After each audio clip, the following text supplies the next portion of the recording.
that we want to have classes for all the monks in the Vedic arts. So that means music, dancing, singing, literature, art, stage, acting, playwriting, script writing, and of course the video and all the production knowledge and all that stuff. So, the devotees were going, well, we already have so much stuff to do. How are we going to do this extras? Well, the point is, I want there always to be a next step, and a next step, and another one, and beyond that, and more and more and more. You never get to the end of it. So this is another thing that encourages us to keep advancing. It's not that, I just find this little tiny area of knowledge and I learn this and then that becomes my whole devotional capital, so to speak. No, we should have a broad conception of devotional service. Our idea of devotional service should include all kinds of things, even financial management and economics and social management, and how to structure a community, and architecture and agriculture and everything that's necessary for a complete civilization. You see why this thing takes so long to learn? Because it has so many different branches, and all those branches have to be kept in the proper relationship to the main goal, which is developing love for Krishna. So it takes, a few years to really grasp all this.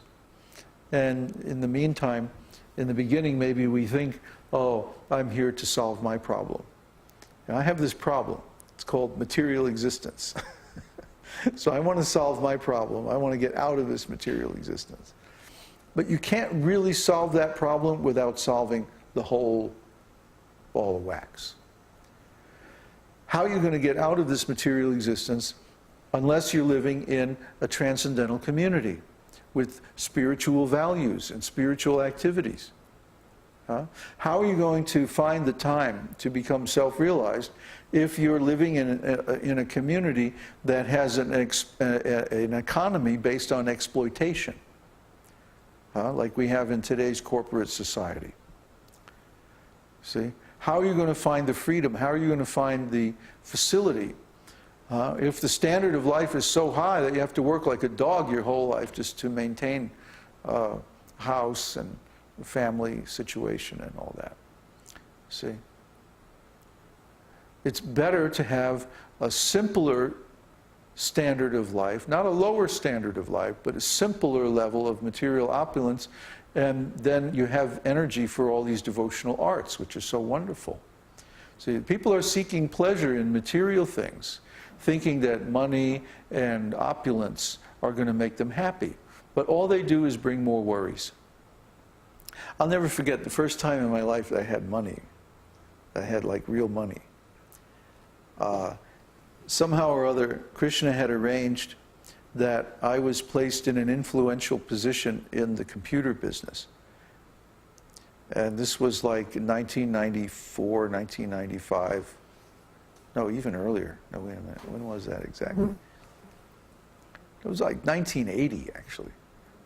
It's this is before Windows came out. It was still in the DOS days.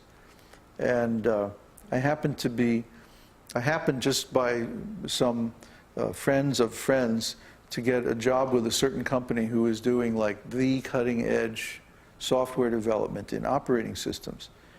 And I became the documentation manager for the development team, and I learned all the internals of the software system.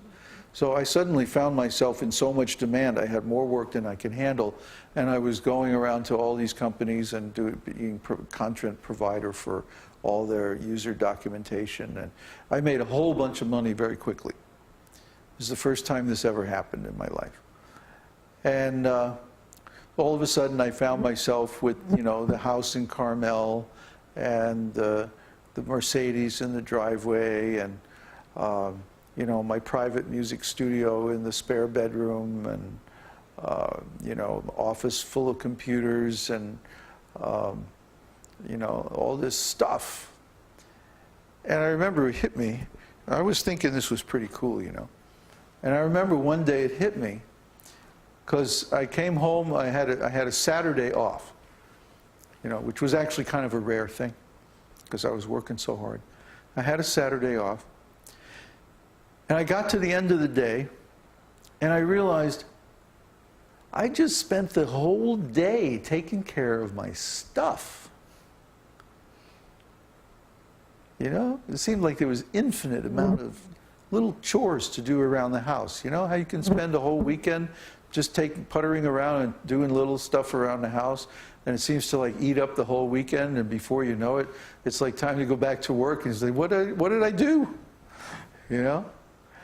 So I got to the end of this Saturday, and I went, wow, I didn't get to enjoy this day at all. It was just like one little thing after another. It's all about this stuff.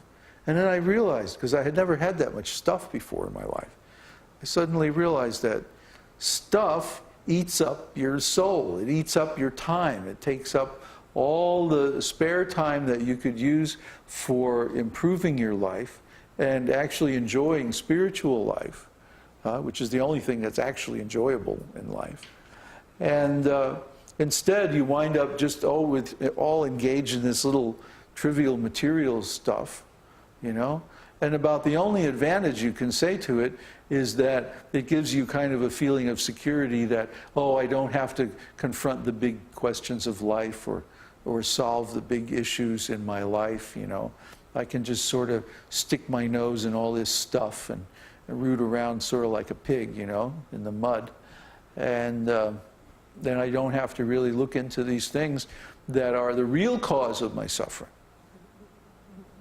I can distract myself with all these toys. Great.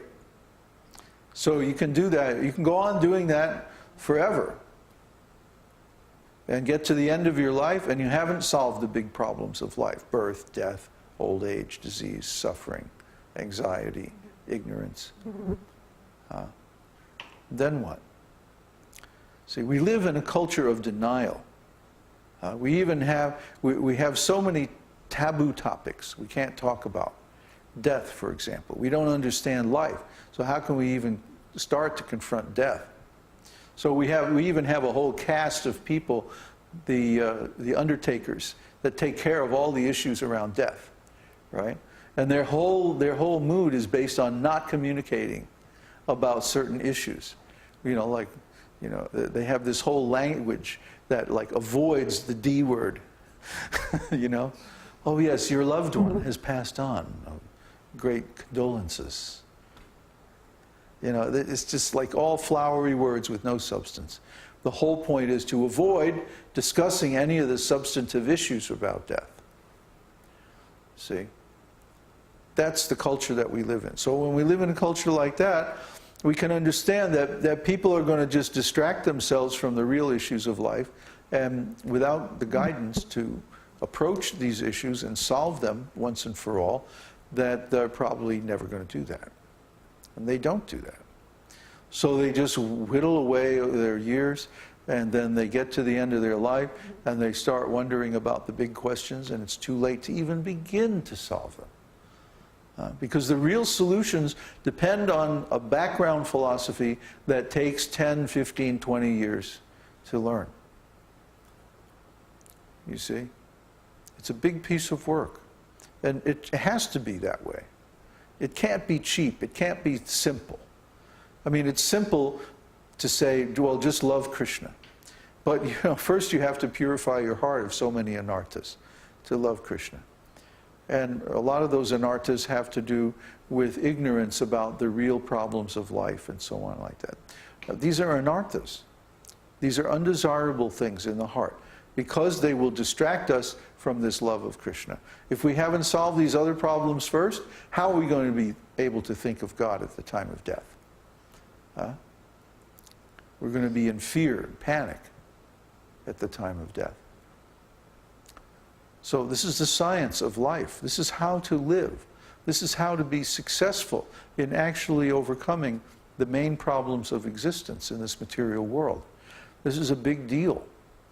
And it takes a major effort. Getting a college degree, or getting married, or getting a nice career. These are trivial things in comparison. This is nothing. The real thing is, how do we solve the real problems of life so that we don't have to come back and be in this situation again? Once you have solved that problem, then you can say, okay, my life is successful. Because we see so many people had good position, nice family, big career, lots of money, lots of power and influence, beautiful wife, lots of children, everything in material life, and yet they still had to die in a state of ignorance because they didn't solve the real problems of life. So they were unsuccessful, even though from a material perspective they were considered successful people. Yet they still die like dogs and cats, ignorant of the real nature of